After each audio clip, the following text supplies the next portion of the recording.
انت جبته من هناك؟ طبعا من هناك. استنى ومن هنا. استنى يا علي التليفون بيرن، استنى اما اشوف مين. خليه يرن. الو، ايوه مين؟ ازيك يا مدام سندس، عامله ايه؟ الحمد لله يا حبيبتي.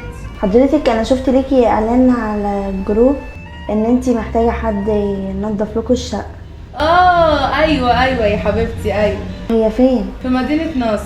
تمام، ومحتاجاني امتى؟ بكره لو تعرفي تجيلي بكره تعالي لي بكره. خلاص ماشي يا حبيبتي، ان شاء الله بكره هكون عندك، بس عايزاكي تبعتيلي العنوان بالتفصيل. ماشي يا حبيبتي، هبعتلك لوكيشن على الواتساب يا حبيبتي، ما تتاخريش.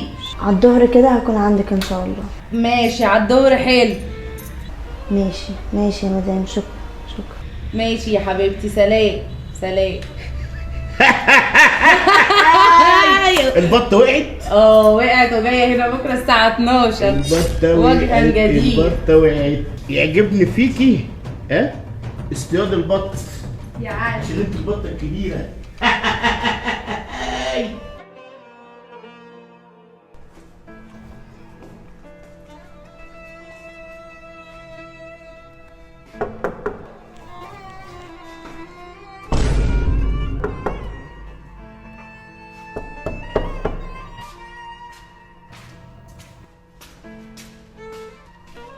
حاضر. ازي حضرتك؟ الحمد لله. مين؟ انا نور اللي كلمتك امبارح على الشغل. انت اللي كلمتيني امبارح بالليل عشان الشغل. طب يا نور، وده ينفع من اول يوم كده ليله هتيجي 12 تقومي جايه الساعه 2؟ معلش والله ماما تعبانه وكده، وانا اللي براعيها ومفيش حد غيري معاها. المره دي انا هعديها، لكن بعد كده ما تتاخريش، انا ما بحبش حد يخلف معايا بمواعيده. حاضر يا مدام.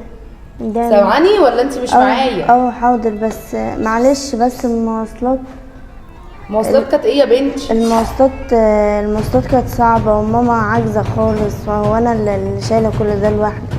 معلش حصل خير، عادي، المره دي مش مشكله، انا قلت لك اهو عشان اول مره بس، لان انا بصي انا لو مش عزتك من كلامك معايا امبارح عشان اتكلمتي بطريقه كويسه كنت مشيتك. انا كلمتني كذا واحده، بس خلاص بقى المره دي هعديها لك. تعالي يلا خش. ماشي، شكرا. تعالي خش. اتفضلي، نورتي. الله يخليكي. تعالي. ازي حضرتك؟ اهلا. اقعدي. ايه يا معلمه؟ علي جوزي. اهلا وسهلا. مش تعرفينا بالوجه الجديد ده؟ ما هنعرفها سوا دلوقتي يا علي، اقعد بس انا عايز اقول لك ناجح ومقبول من اول دور. ما انا عارفه روح بس يا علي. قولي لي بقى يا حلوه، انت اسمك ايه؟ اسمي نور. اسمك نور، منين يا نور؟ انا من المعادي. من المعادي؟ طب انت متجوزه ولا انسه ولا مخطوبه ولا ايه؟ عرفيني كده عنك. لا، انا لسه بدرس. لسه بتدرسي؟ ماشي. واهلك ليكي اخوات؟ باباكي مامتك؟ ماليش غير انا ومامتي، وبابا متوفي. يا حبيبتي، ده حلو قوي، ده البقاء لله يا حبيبتي. ايه يا معلمه، هو انت هتقدمي لها في الجامعه؟ ما تخلصي بقى ورا شغل. ما تصبر يا علي بس لما نتعرف بالبنايه الاول، مش هتمسك الشقه ودهب هيبقى قدامها، لازم اختبر امانتها. عندنا شغل النهارده، افهمي بقى. طيب ماشي. بصي يا نوره، قومي انتي يا حبيبتي دلوقتي خشي على المطبخ ظبطيهولي كده واعملي الغدا، وبعد كده نبقى نقعد نكمل كلامنا. امرك حاضر.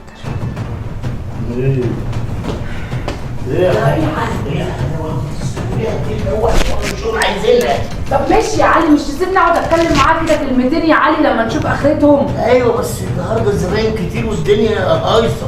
طب يا علي، ما انا لازم اعرف برضو اهلها فين، دنيتها ايه، لا تعمل لنا بصي نصيب. بقى عقلك في راسك تعرفي خلاص. طب قوم بس روح انت كده، انت مش فالح في حاجه اصلا. ده ايه ده؟ ما قوم اشوفها بتعمل ايه. ايه يا هيام؟ الحمد لله. لا، انا في شغل. ليه، في حاجه ماما بخير؟ ازاي ده حصل؟ امتى؟ انا لسه سايباها من شويه. يعني ايه في العنايه المركزه؟ انت بتقولي ايه؟ لا اكيد في حاجه غلط، انا لسه سايباها من شويه كانت بخير. فين يا نوره؟ ماشي انا جايه خلاص انا جايه على طول. لا حول الله يا رب. في ايه يا نوره؟ ماما تعبانه شويه. يا نوره استني بس يا نوره. يا نوره فين؟ ايه؟ اسمعيني بس. على العموم يا نوره اهدي بس، وانا هقوم اجيب لك اي حاجه تشربيها. خلاص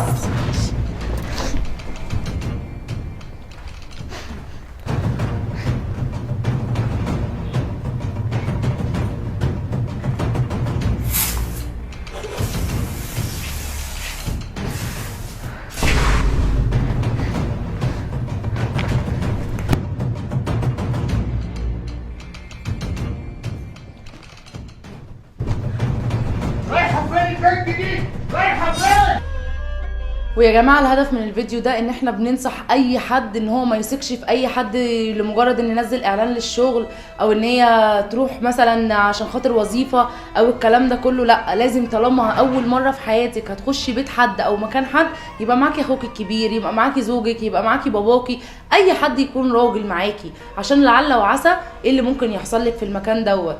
ودلوقتي انا الحمد لله قدرت ان انا ضميري يصحى في اخر لحظه، وقدرت ان انا امشيها، لكن بعد كده غيري مش هيرحم. فيا جماعه خلوا بالكم من نفسكم وحرصوا على نفسكم اكتر من كده. انا مش قادره اقول اي حاجه تاني غير ان ربنا يحافظ علينا كلنا جميعا ويحسن ختامنا.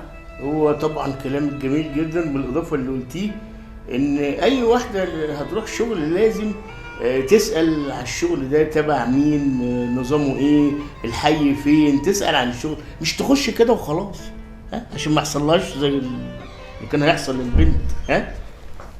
السلام عليكم.